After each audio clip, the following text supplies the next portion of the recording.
যুক্তরাষ্ট্র ও ইরানের মধ্যে চলে আসা দীর্ঘদিনের সংঘাত ও উত্তেজনা শেষে মধ্যপ্রাচ্য জুড়ে একটি শান্তি চুক্তির আলো উকি দিচ্ছে। যদিও সম্ভাব্য এই চুক্তিকে ঘিরে তীব্র কূটনৈতিক অস্থিরতা তৈরি হয়েছে। মার্কিন প্রেসিডেন্ট ডোনাল্ড ট্রাম্প দাবি করেছেন আজ দুই দেশের মধ্যে একটি চুক্তি স্বাক্ষর হতে পারে। নিজের সামাজিক মাধ্যম ট্রুথ সোশ্যালে তিনি লিখেন, চুক্তি কার্যকর হলে গুরুত্বপূর্ণ নৌপথ হরমুজ প্রণালী সবার জন্য উন্মুক্ত হয়ে যাবে। একই সঙ্গে তিনি ইঙ্গিত দেন ইরানে সমৃদ্ধ ইউরেনিয়াম মজুদ ভবিষ্যতে নিয়ন্ত্রণ ও ধ্বংসের আওতায় আনা হতে পারে।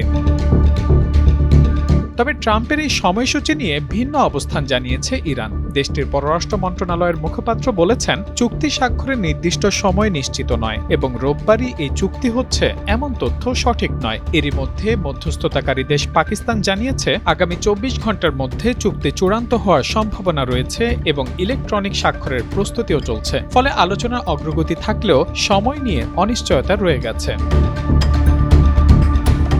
এই সম্ভাব্য চুক্তি ঘিরে সবচেয়ে বেশি উদ্বেগ তৈরি হয়েছে ইসরায়েলে। আল জাজিরার তথ্য অনুযায়ী ইরান ইস্যুতে জরুরি বৈঠকে বসতে যাচ্ছে দেশটির নিরাপত্তা মন্ত্রিসভা। বৈঠকে সম্ভাব্য সমঝোতার আঞ্চলিক নিরাপত্তার প্রভাব, বিশেষ করে লেবানন পরিস্থিতি নিয়ে আলোচনা হবে। বিশ্লেষকদের মতে এই সমঝোতা বাস্তবায়িত হলে লেবাননে ইসরায়েলের সামরিক কৌশলে পরিবর্তন আসতে পারে। তবে এরই মধ্যে লেবাননে ইসরায়েলি হামলা আরও বেড়েছে। গত এক সপ্তাহে প্রায় 400টি লক্ষ্যবস্তুতে আঘাত হানা হয়েছে বলে জানা গেছে। অন্যদিকে ইসরায়েলের উত্তরাঞ্চলে সাধারণ মানুষের মধ্যে নিরাপত্তা উদ্বেগও বাড়ছে। স্থানীয়দের অভিযোগ, এক রাতেই তাদের বারবার আশ্রয় কেন্দ্রে যেতে হচ্ছে।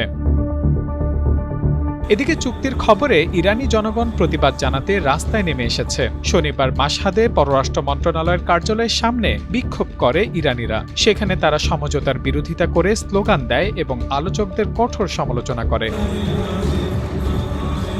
সব মিলিয়ে যুক্তরাষ্ট্র ইরান সম্ভাব্য চুক্তি, ইসরায়েলের নিরাপত্তা উদ্বেগ এবং আঞ্চলিক সামরিক উত্তেজনা সবকিছু মিলিয়ে মধ্যপ্রাচ্যের পরিস্থিতি এখন এক অত্যন্ত অনিশ্চিত মোড়ে দাঁড়িয়ে।